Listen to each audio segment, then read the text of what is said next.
Bismillahirrahmanirrahim. Alhamdulillahirabbil alamin wa bihi nasta'inu ala umurid dunya waddin. Wassalatu wassalamu ala sayyidina Muhammadin asrafil anbiya'i wal mursalin wa ala alihi wa sahbihi ajma'in. Amma ba'du. Rabbi shrah li sadri wa yassir li amri wahlul 'uqdatam min lisani yafqahu qawli. Rabbana ftah bainana wa baina qaumina bil haqqi wa anta khairul fatihin. Amin amin ya rabbal alamin. Hadirin segenap jamaah takziah yang insyaallah senantiasa dimulakan oleh Allah Subhanahu wa taala. Wabil khusus yang sama-sama kita hormati orang tua dan guru kita Al Mukarram Al Ustadz Abah Amil Nimar, yang sama-sama kita hormati guru kita Akhil Akiram Al Ustadz Su'aib Rizal yang baru saja memimpin membaca surah Yasin, tahlil, tahmid dan sebagainya. Dan juga kita hormati guru kita Akhil Akiram Al Ustadz Rusyadi yang memimpin acara atau membawa acara atau MC ya. MC ngomong cucu, udah punya cucu tak? Belum. Ya, MC itu kepanjangannya Master of Ceremony, artinya apa? Penata acara.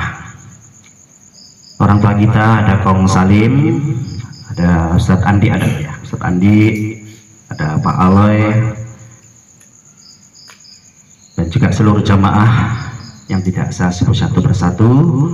Wabil khusus ini Saibul Musibah, Saibul Bed, keluarga besar almarhumah Ibu Sri Lestari, ada putranya Mas Danu dan keluarga besarnya yang pada malam hari ini mengundang kita semuanya hadir di tempat ini dalam rangka untuk memohon doanya, keriduan doanya, keikhlasan doanya, mendoakan almarhumah Ibu Sri Lestari. Maka dengan wasilah kita hadir, kita silaturahmi, kita takziah, dan kita mendoakan semoga almarhumah Ibu Sri Lestari diampuni semua dosa-dosanya, diterima semua amal kebaikannya, dilapangkan dan diterangkan alam kuburnya. Insya Allah Danu ya, dengan doa seperti ini, apalagi diiringi dengan sedekah, ngasih makanan dan sebagainya, ini alam kuburnya Ibu Sri Lestari menjadi terang benderang. Ya, di lampu Philip itu kalah terangnya ya. Lampu Philip paling berapa 100 watt itu masih kalah, terang terus terang. Pasti gitu. Karena setiap apa yang kita baca doa-doa itu semuanya nyampe kepada almarhumah. Itu pasti gitu. Sesuai dengan apa yang Rasulullah katakan, ini doa itu sangat luar biasa, sangat penting sekali doa orang-orang yang masih hidup untuk yang sudah meninggal dunia. Apa kata Rasulullah? Laula du'ail ahya halakal mayyit. Seandainya tidak ada doa dari orang yang masih hidup, nah ini, kalau nggak didoain sama yang masih hidup, halakal mayyit, binasa itu mayat. Bagaimana bisa binasa? Karena orang yang meninggal dunia itu kita semua ini harus kita akui secara jujur. Kita ini banyak dosa. Kalau nggak ada doa dari orang yang masih hidup, terutama anaknya Mas Danu, halakal mayit itu celaka atau binasa itu mayat. Ini fadilah doa orang yang masih hidup untuk orang yang sudah meninggal dunia. Dalam sabda yang lain Rasulullah pernah mengatakan, ummati ummatun marhumah. Ini penting. Ummati, umatku, kata Rasulullah, ummatun marhumah adalah umat yang dirahmati, umat yang disayangi. Ini kita semua. Kita semua mengaku nggak umatnya Rasulullah? Mengaku semua ya, umatnya Rasulullah Sallallahu Alaihi Wasallam. Umat yang dirahmati, umat yang disayangi. Idza yadkhulunal kubur, ketika mereka kita ini masuk dalam alam kubur, bimakna meninggal dunia, bidzulubil katsir, bisa jadi membawa dosa yang sangat banyak. Ada nggak ya nggak punya dosa?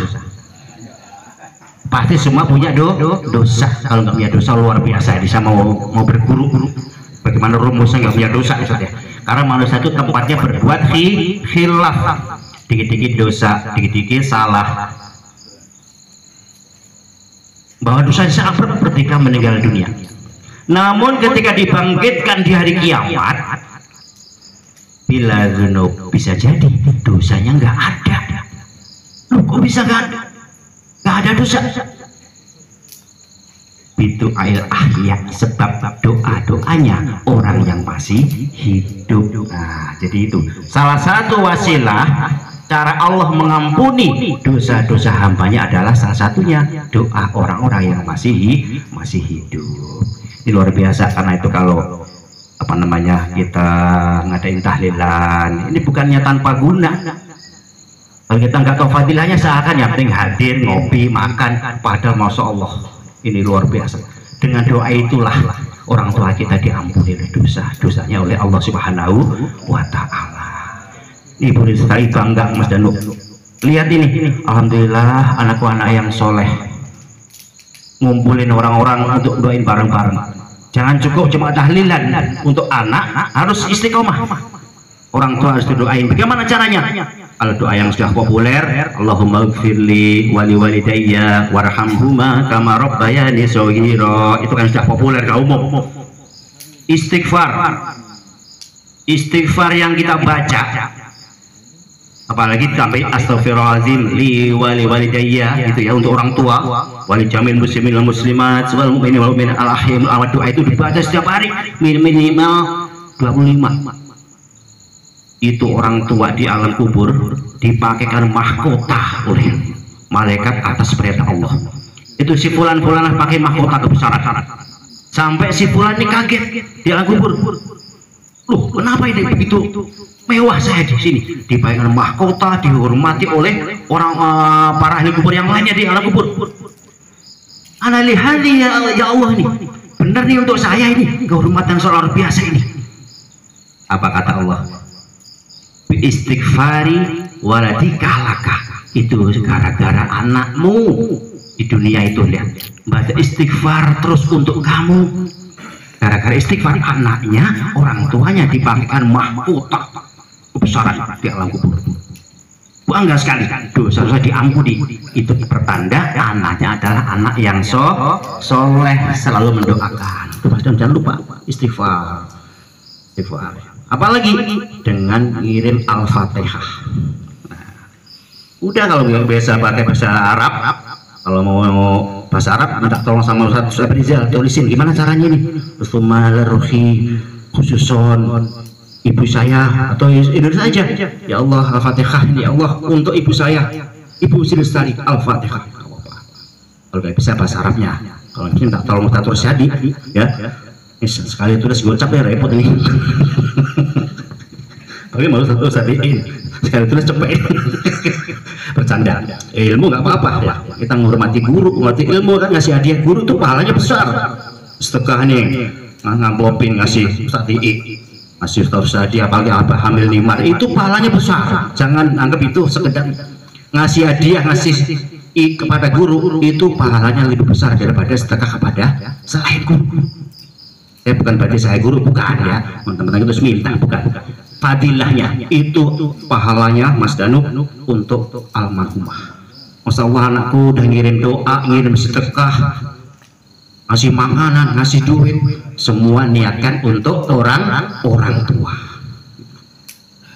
Jadi ini keutamaan kita menjadi umatnya Rasulullah SAW. Umatul marhumah tadi itu, umatku adalah umat yang dirahmati. Gara-gara doa aja diampuni kita, itu maksudnya. Karena itu bersyukur hati para jamaah kita menjadi umatnya Rasulullah. Kita bangga, kita senang. Bagaimana bentuk kita senang cinta kepada Nabi kita? Ya banyakin sholawat, belajar, ya, thalabul ilmi, itu kan tuntunan Rasulullah. Hadir majlis taklim, itu perintah Rasulullah sebagai bentuk kita cinta kepada Nabi kita. Sholawat berapa kali? Sehari minimal kalau bisa 100 kali. Kata Rasulullah, man shalla alayya, barang siapa bersolawat kepadaku kulla yaumin, tiap hari, aulailatin atau tiap malam. Salawat mau siang boleh Pak, mau malam boleh, sambil rokokan juga boleh ya.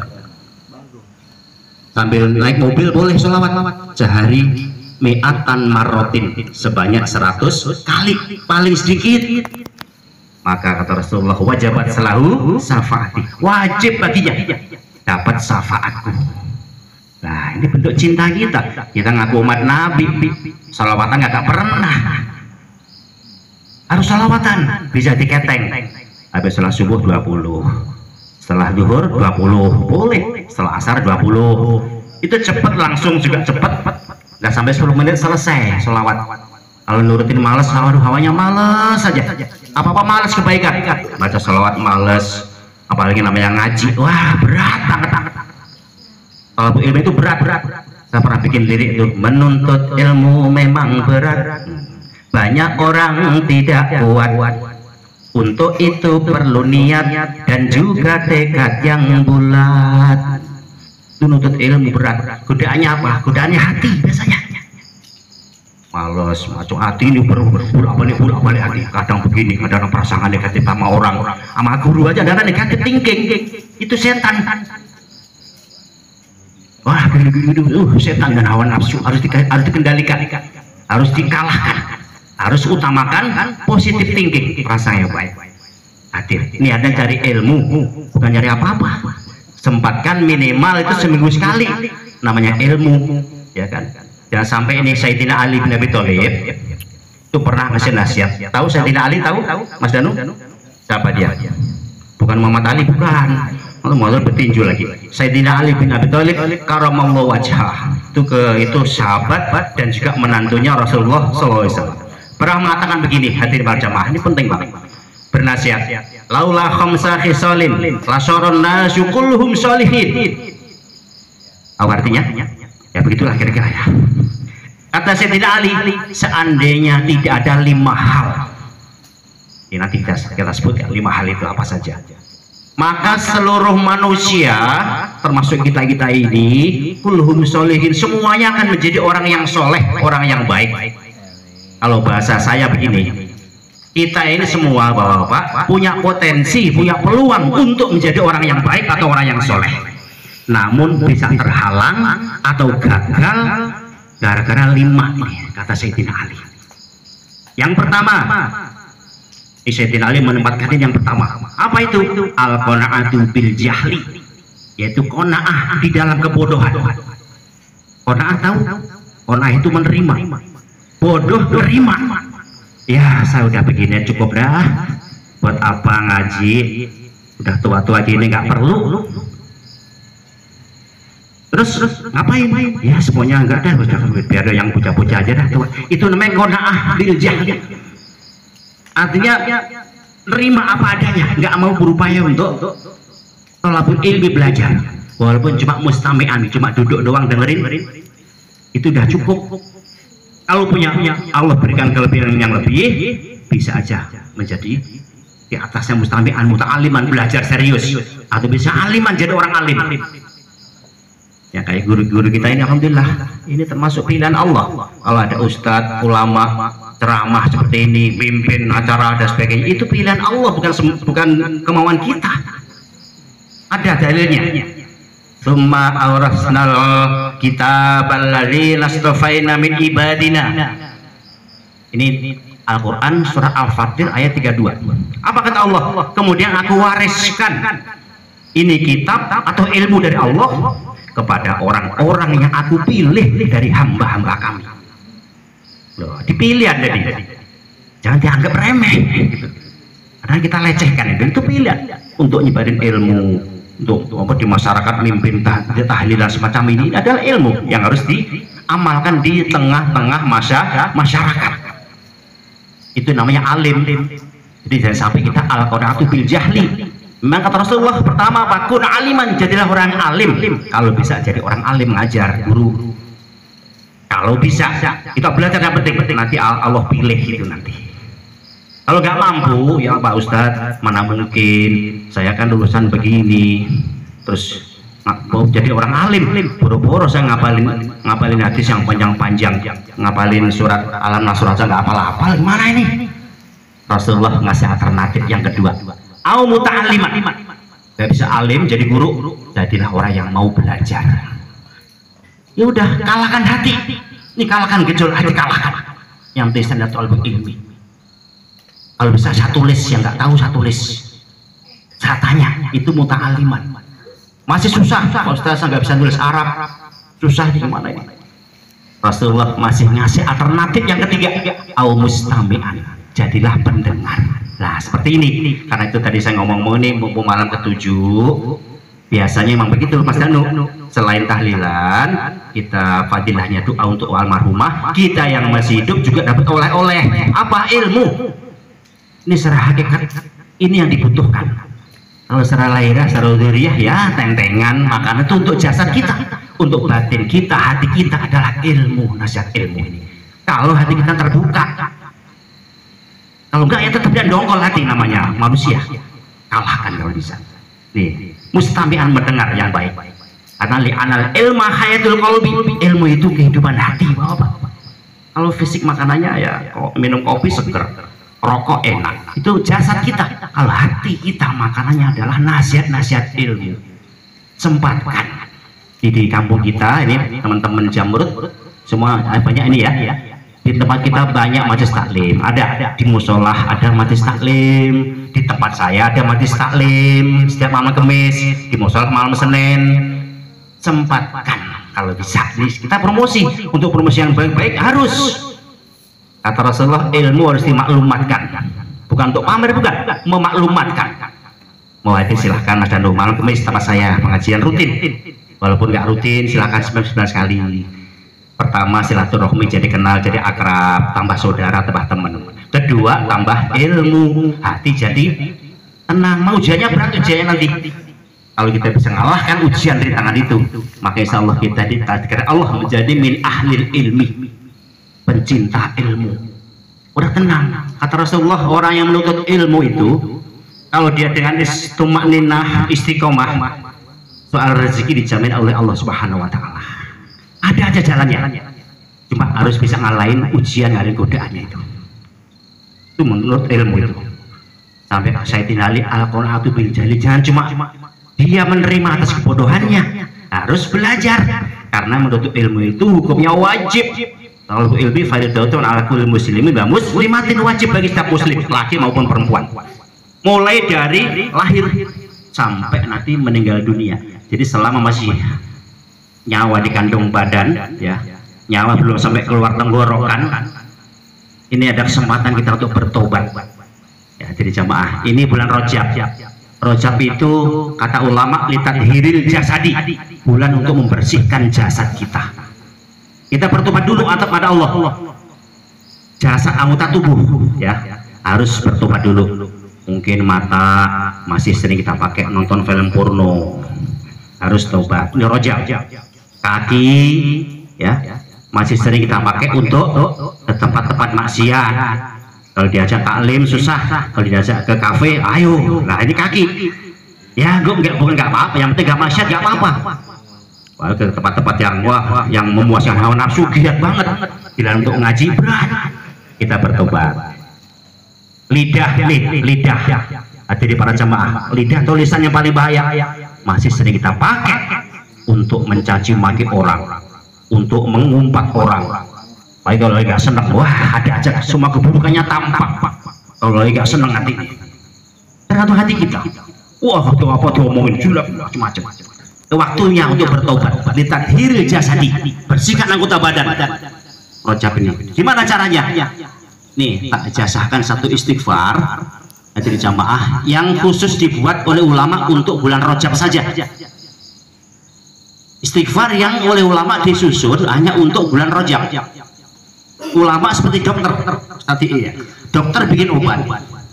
Dosisnya sudah diukur, Pak. Si fulan sakitnya ini.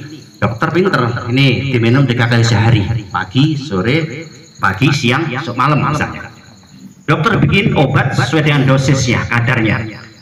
Ulama pun ini bikin istighfar sudah diukur dosisnya sesuai dengan seluruh umat di zaman now, zaman sekarang. Apa istighfarnya? Rabbik firli warhamni wadub alayya, Rabbik firli warhamni wadub alayya. Itu kata ulama kalau bisa dibaca pagi setelah sholat subuh 70 kali, sore setelah maghrib 70 kali. Kalau di musola misalnya jamaah enggak, ya di rumah bisa. Rabbik firli warhamni wadub alayya gitu. Kalau nggak sempat lupa, yang penting sehari dibaca 100, mau dirapel malam 100 kali boleh. Rabbik firli, Allah ya Tuhan ampuni aku, warhamni sayangi aku, wadub alayya dan terimalah tobat. Itu istighfar khususon dosanya sudah diukur oleh ulama, kita amalkan. Masih ada rojab nih ya, yuk setiap hari 100. Insya Allah hari para jamaah nanti Allah akan mengampuni. Ini anggota badan kita diampuni semua. Kita bertobat dulu ya kan, bertobat, kemudian apa? Bertakwa, jalan di perintah Allah, terus istiqomah. Itu amalan-amalan syariat. Membersihkan badan dulu, nggak usah bicara tarekat hakikat, syariat dulu beresin. Apa? Bersihkan badan kita. Lah siraman-siraman rohani semacam ini dari para jamaah. Ini seperti orang minum obat, Mas Dan. Kasih obat pahit nggak? Pahit. Begitu pula dikasih nasihat pahit, hati kayak nggak nerima. Wah, sok tahu yang ceramah. Dia bisa ngomong doang, nggak bisa jalanin tuh. Biasanya begitu hati itu. Suudon duluan. Itu minum obat, kasih dokter obat pahit, mau muntah rasanya. Namun paksa terus karena sakit. Nasihat begitu juga, yang sakit hati kita yang sakit harus kasih obat. Obatnya adalah mauidhah hasanah, nasihat yang baik-baik. Pahit emang, terima aja dulu, biarin. Insya Allah Allah akan turunkan rahmatnya nanti pada kita. Tahu-tahu ada aja solusinya, jalan keluar ada sendiri, rezeki tiba-tiba ada dengan kita merendahkan hati kita. Awadhu, apalagi sama guru, nggak takut kualat loh sama guru. Rendahkan hati kita, turunkan nilai ego kita demi kebaikan kita sendiri. Itu namanya kita lihat diri jasa di bulan Rajab. Nanti masuk bulan Syaban, kata ulama lihat diri qalbi, untuk bersihkan hati.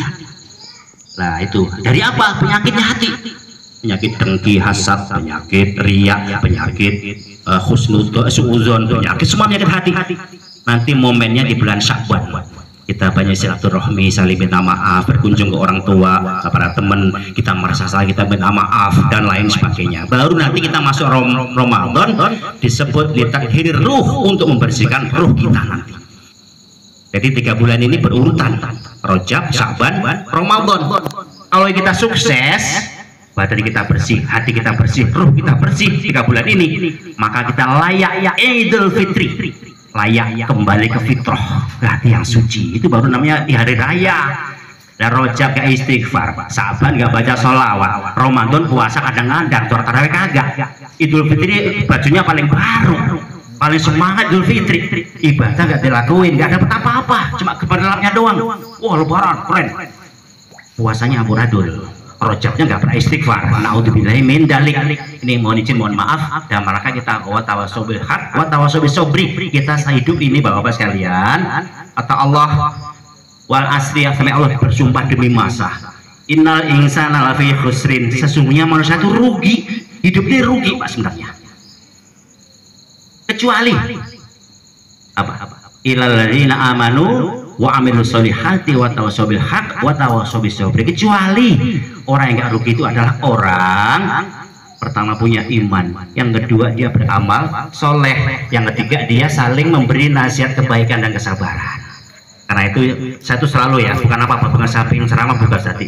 Kalau ada pertemuan semacam ini 3 hari, 7 hari, 4 hari nanti ya, selalu diisi dengan seperti ini. Siapapun yang isi. Kenapa? Kita dalam rangka untuk saling bernasihat kebaikan, kesabaran. Siapa tahu manfaat. Dan insya Allah manfaat. Kan gitu. Pasti manfaat. Tergantung kitanya. Bagaimana kita menangkap ini peluang hikmah dari Allah. Saya ngomong ini semua dari Allah, atas kehendak Allah, bukan saya sendiri. Karena kita bersandar kepada para ulama pada Nabi. Dan Nabi adalah utusan Allah. Harus disampaikan ilmu. Kalau nggak bahaya. Kalau sampai ulama ya, ulama nggak ada di sebuah kampung bahaya, nggak ada pengajian di sebuah kampung bahaya. Musibah bisa saja menimpa setiap saat. Namun alhamdulillah kampung kita masih ada yang berzikir, masih ada yang talabul ilmi. Akhirnya Allah mau menurunkan azab nggak jadi, mau ada banjir nggak jadi, mau ada gempa nggak jadi, karena ada kelompok manusia masih mau berzikir walaupun jamaahnya nggak banyak. Karena itu orang sekitarnya harus mendukung. Itu fadilah seperti itu dari para jamaah. Saya ngomong ilmu, bukan ngomong soal mentang-mentang saya punya majelis, bukan.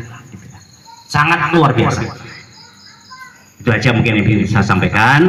Ya mudah-mudahan ya dengan kehadiran kita ini bisa bagi kita yang hadir semuanya ini, insya Allah sudah pasti kita semua nanti kita pulang dari sini semua dosa-dosa kita diampuni Allah SWT. Yang sulit, yang susah, insya Allah saya doakan pulang ada jalan keluar. Nggak usah pusing-pusing. Semua masalah dari Allah, solusi juga dari Allah. Rezeki sulit, Allah akan ngasih rezeki pada kita min haitsu la yahtasib, dari arah yang nggak disangka-sangka rezeki. Nggak usah khawatir, nggak usah takut. La khaufun 'alaihim wa la hum yahzanun, tidak ada ketakutan dan juga tidak bersedih hati. Itu untuk orang-orang mukmin yang kafah. Iman kita kuatin, maka tidak ada ketakutan. Apapun semua udah Allah atur. Fa'inal umur tajri bil maqadir, maka sesungguhnya semua urusan itu berjalan sesuai dengan takdirnya Allah. Kita tinggal jalanin, bertauhid. Oh iya ya, sholat jangan lupa sholat, terutama 5 waktu Pak sholat. Karena ini kemarin saya ngaji, ada kiai ngomong begini nih, doa seusuh apapun kita berdoa Pak, sama nangis darah kita doa ini Allah ya Allah. Kalau kita nggak sholat atau sholat kita masih amburadul, doa itu nggak bakal diterima. Cara utamanya sholat dulu. Karena itu sampai kiai bilang gini, kalau tahlilan yang diundang tuh yang sholat aja katanya. Percuma nggak sholat, amin amin nggak bakal diterima. Sholat dulu. Ya tapi nggak apa-apa sih, silaturahmi datang, bukan berarti nggak boleh. Wah saya nggak sholat nggak datang, enggak. Artinya kita ajarkan kebaikan, 5 waktu kita jaga. Demikian para jamaah, apa yang Allah mudahkan pada saya, kurang lebih mohon dibuka, minta maaf kalau ada kata-kata yang salah, menyinggung dan sebagainya, dan terima kasih atas segala perhatiannya. Wassalamualaikum warahmatullahi wabarakatuh.